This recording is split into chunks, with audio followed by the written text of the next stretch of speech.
Há no plano espiritual, ligado à crosta terrestre, um hospital chamado Esperança, erguido graças aos esforços do eminente espírito Eurípides Barçanufo, por volta dos anos 30 a 40. Esse espaço abençoado de tratamento foi criado para receber grande número de espíritos que falharam em seus compromissos na carne, tendo recebido as luzes do Consolador, ou seja, os espíritas. Lá são tratados médiuns levianos que não entenderam a seriedade do seu trabalho, trabalhadores de casas espíritas que falharam nas tarefas de fraternidade, escritores que voltaram suas canetas para as agressões e mercenários e propagandistas da caridade pura e bela, que não entenderam que sua mão esquerda não saiba o que está fazendo a direita.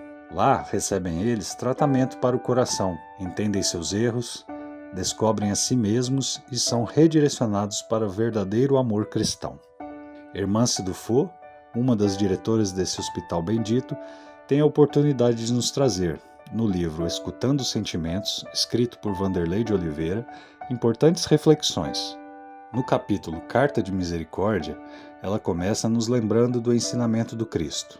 Como é que vedes um argueiro no olho do vosso irmão, quando não vedes uma trave no vosso olho? Hipócritas, tirai primeiro a trave do vosso olho e depois, então, vede como podereis tirar o argueiro do olho do vosso irmão. A lição do Cristo é bem clara. Antes de nos atermos e julgarmos os defeitos alheios, devemos procurar nossas próprias imperfeições. Ele pede que trabalhemos o autoconhecimento, que é a especialidade de estudo de Hermance Dufault no Hospital Esperança. Mas por que quase a totalidade de nós ainda engatinha na tarefa de conhecer a si mesmo? Porque lutamos há séculos, em sequentes reencarnações, contra o maior mal que cultivamos no espírito livre que somos, o egoísmo. E desse extraímos o comportamento arrogante que nem entendemos que temos. Como diz Hermance Dufault, um dos efeitos mais inconfessáveis da arrogância em nossos relacionamentos é a falta de habilidade para se conviver com honestidade emocional perante o brilho do êxito alheio. Não admitimos a inveja que aflorou perante o sucesso de um irmão e a disfarçamos, julgando aquele que emitiu a luz para não nos sentirmos nas sombras. Mas sem perceber, é nesse momento que nos jogamos de cabeça na escuridão. Na maioria das vezes, nem sequer externamos esses sentimentos. São pensados por nós, mas pensamento cria realidade, física e espiritual. É preciso começar o exercício de sermos honestos com o que sentimos, para avaliarmos nossos pensamentos. Como diz Hermance Dufault, se não encontrarmos essa honestidade emocional, continuaremos a permitir que os monstros do ciúme e da inveja corroam nossa paz interior. Vamos entender que é natural termos esses sentimentos. Lembra, são séculos de experiências reencarnatórias cultivando o ego, mas que é necessário admitir que sentimos isso e endereçar nossos esforços à educação desses sentimentos. Não adianta abafarmos o sentimento de inferioridade com pequenas conquistas materiais ou prazeres efêmeros. São felicidades passageiras que não nos modificam para melhor e não alcançam a verdadeira felicidade da alma, que é abnegada e altruísta, que é o oposto do egoísmo. Quer um exemplo de felicidade real que podemos sentir, livres dos monstros da inveja e do ciúme? Repare na felicidade que sente pelo filho quando ele logra êxito. Devemos perseguir essa felicidade sem sombras pelo êxito de todos. Afinal, assim como nossos filhos, somos todos irmãos do mesmo Pai. É difícil, mas é neste caminho que reside a felicidade do espírito imortal. E nós, discípulos da Boa Nova, lembremos que não é suficiente decorar as lições do Evangelho. É preciso senti-las com o coração.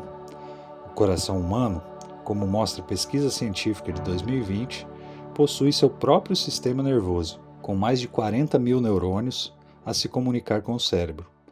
Nosso coração pensa, e é por isso que devemos buscar o equilíbrio entre o que é aprendido pelo cérebro e o que é pensado pelo coração.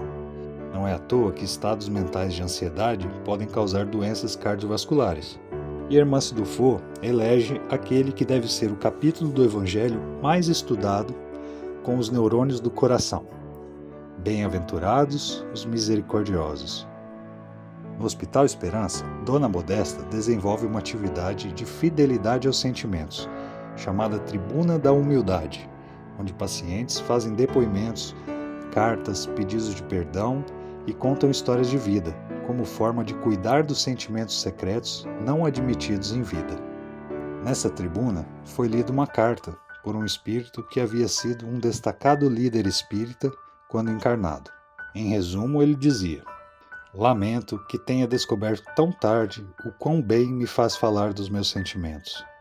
A vida física me brindou com a bênção de ser espírita, trabalhando 3 décadas em atividades doutrinárias, dando palestras. Sou vítima de mim mesmo. Ouvi tantas vezes sobre a importância de perdoar, mas tal esclarecimento ficou apenas no cérebro, impermeável ao coração. Pedi muito perdão, mas não perdoei.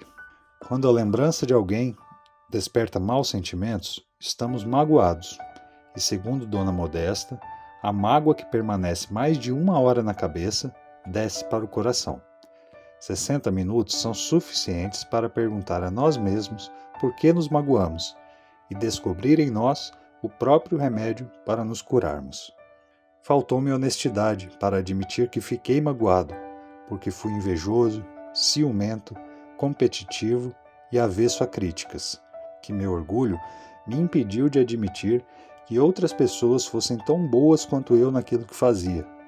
A mágoa desceu ao coração e isso me custou um câncer, um desencarne prematuro e perdas afetivas. A cura pode demorar. A minha só está vindo depois da morte. Pedi misericórdia a Deus pelos meus adversários e os envolvi em luz, mas se pudesse voltar à carne, teria-os procurado para um abraço sincero.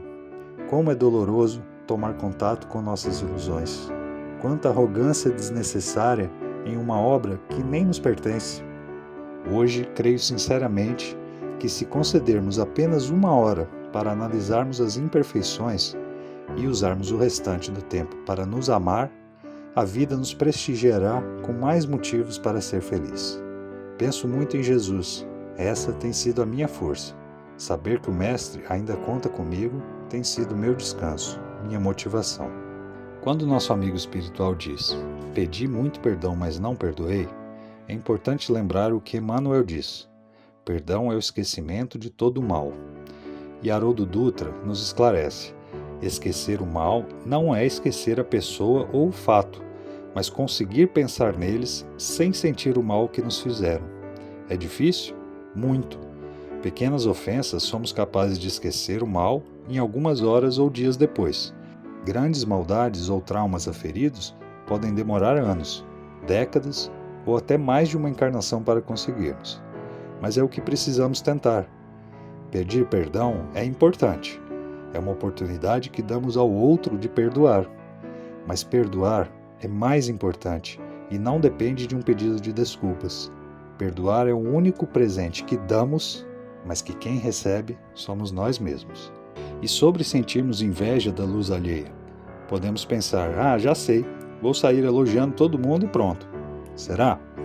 O elogio sincero é realmente um bem que podemos fazer. Então avaliemos se o elogio está sendo pensado pelo coração limpo da inveja, se não é só hipocrisia.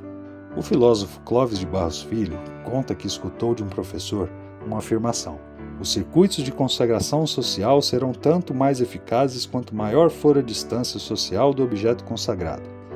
Você entendeu essa afirmação? Não? Nem eu. Nem o Clóvis. Seu professor, então, exemplificou. Imagine-se no lançamento do seu livro. Você vai receber 3 elogios iguais de quão bom é o seu trabalho. Um elogio é da sua mãe, o outro do seu melhor amigo da faculdade e o último de um desconhecido. Qual dos elogios é mais consagrador perante a sociedade?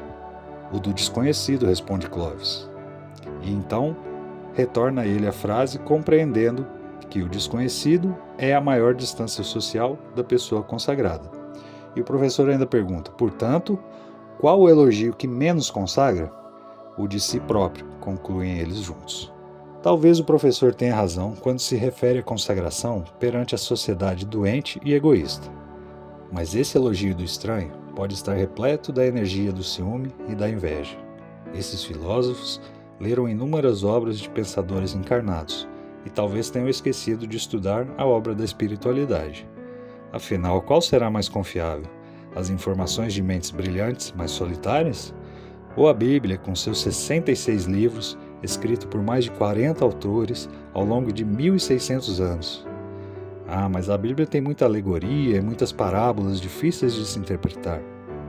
Não tem problema, o Cristo nos enviou o Consolador e uma pleiade de espíritos que escreveram, através de inúmeros médiuns, a codificação espírita e explicaram claramente as lições do Evangelho e o funcionamento das leis divinas, e continuam escrevendo desde então.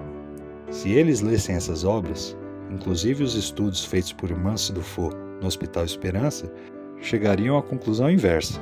O elogio mais consagrador é o que vem de nós mesmos, pois é reflexo do alto amor. Se colocassem na equação de sua filosofia o maior mandamento que o Cristo ensinou, amar a Deus sobre todas as coisas e ao próximo como a ti mesmo, chegariam a essa conclusão. É necessário olhar para dentro de si, reconhecer as próprias falhas e imperfeições, se auto-perdoar e elogiar suas próprias conquistas no campo da moral, atingindo o alto amor para poder reconhecer no próximo sua luz, sem que ela jogue sombra sobre nós, sem que despertem os monstros do ciúme, da arrogância e do egoísmo. Continuemos tentando.